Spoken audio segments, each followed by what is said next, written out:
Is the Stafford era in Los Angeles officially on the clock?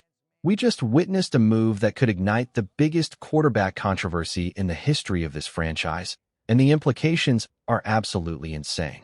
The Rams finally broke their 10-year drought of ignoring the first round, and they didn't just pick a player. They picked a potential replacement for a reigning MVP.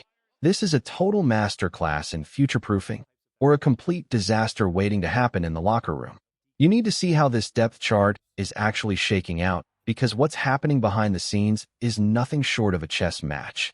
Before we dive in, smash that subscribe button if you want the fastest NFL updates on the planet. Let's get straight to the point.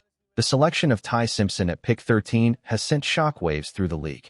For the first time since 2016, Los Angeles actually used a first-round asset on a signal caller. Now, on paper, the hierarchy seems obvious. Matthew Stafford is your QB1. He's the veteran, the leader, and the man who just brought home an MVP trophy. But the real drama is brewing at the backup spot. If I'm the one holding the clipboard, Simpson is the immediate QB2. You don't spend that kind of draft capital on a guy to sit him behind Stetson Bennett. However, word on the street is the Rams might pull a fast one to protect Stafford's ego. They are terrified of a bench the vet narrative starting the second Stafford throws a pick. To kill that noise, don't be shocked if they list Stetson Bennett as the official backup just to keep Simpson out of the spotlight. It's a calculated move to keep the media from breathing down Stafford's neck. Is this a genius move to maintain locker room harmony? Or is it a betrayal of the best man plays philosophy? But wait until you hear about the absolute logjam forming in the backfield. Last year, the Rams' offense was basically a two-man show. Kyren Williams and Blake Corum handled a staggering 98.2% of all carries. That leaves a microscopic sliver of opportunity for everyone else. So, who takes the scraps? The battle for RB3 is getting heated. Most fans are looking at Jarquez to take a massive leap in year 2, but the front office threw a massive curveball by bringing back Ronnie Rivers. Honestly, the Rivers signing felt like a gut punch to Hunter's stock. It signals that the team might not trust the sophomore back just yet. Ronnie has the inside track, mostly because he's a special teams demon. In this league, if you aren't the starter, you better be able to cover a kickoff. Comment challenge. Who is the real RB3 on this roster? Is it the veteran reliability of Ronnie Rivers or the raw ceiling of Jarquez? Drop a name below and tell me why. But the backfield isn't the only place where roles are being redefined. The wide receiver room is about to look very different. The Rams love their heavy personnel, often running 3 tight ends, which makes the third receiver spot one of the most competitive roles on the team. Right now, it's a 4-man race that is too close to call. Xavier Smith actually led this specific group in yards last year and looked like a legit deep threat, effectively replacing the role Tutu Atwell used to occupy. But there's a new sheriff in town. Jordan Whittington looks like the favorite to snatch that WR3 role away. He's got the build and the grit that Sean McVay craves. Then you have Kenai Mutfield, who flashed some elite potential late last season. And don't sleep on CJ Daniels.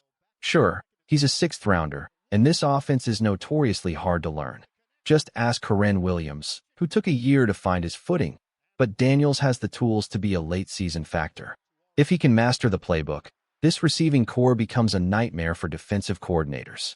But speaking of nightmares, wait until you see the Twin Towers the Rams just added to the tight end room. For the second year in a row, the Rams used a second-round pick on a tight end. Max Clayer is the new kid on the block, and his arrival has made this room incredibly crowded.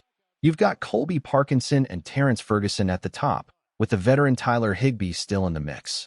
The real story here isn't Clayer, though. It's Terrence Ferguson. This is the year Ferguson has to prove he's the alpha. With the salary cap starting to tighten, the Rams cannot afford to keep everyone. Ferguson needs to play so well that he makes Colby Parkinson expendable next season. It's a high-stakes audition for the future of the position. If Ferguson can't seize the TE1 spot, this whole draft strategy might be called into question. Wait until you see the size of the new guys protecting the blind side, though. It's literally record-breaking.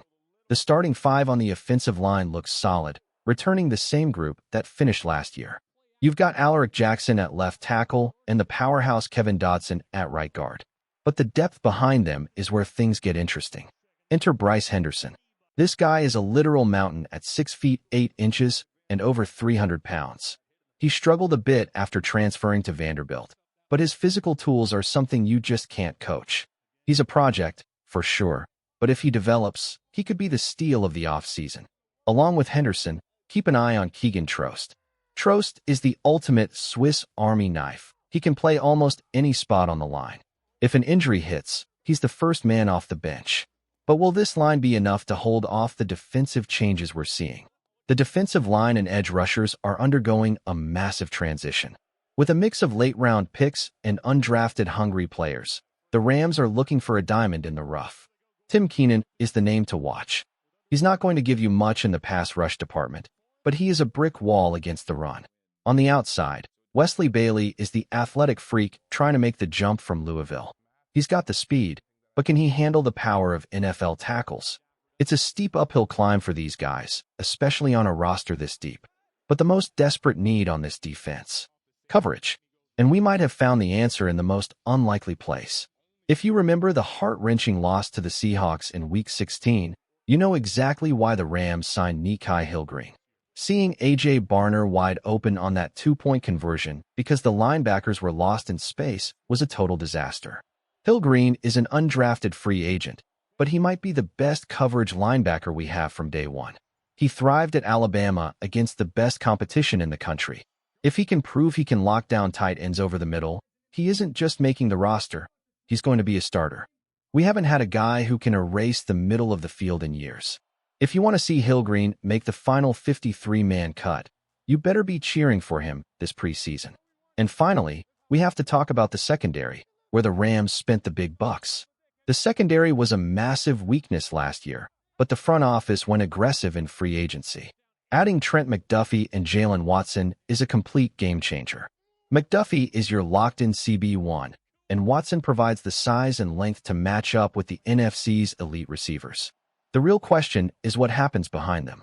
Can Emmanuel Forbes hold onto the CB3 spot, or will a surprise standout like Cam Lampkin or Josh Wallace push him for playing time? After the disaster of last season's secondary, nobody's job is safe. Even the special teams unit is under the microscope. Xavier Smith is currently penciled in as the punt returner, but after the drama we saw last year, that's far from settled. They even used Kyren Williams back there in the playoffs, but you can't risk your star RB on returns forever. This roster is deeper, faster, and more controversial than it's been in years. The Stafford Simpson dynamic is a ticking time bomb, and the battle for the final roster spots is going to be a bloodbath. Every single position is up for grabs, and the 2026 season is shaping up to be a wild ride. Stay tuned, because the Rams are either building a dynasty or a very expensive powder keg.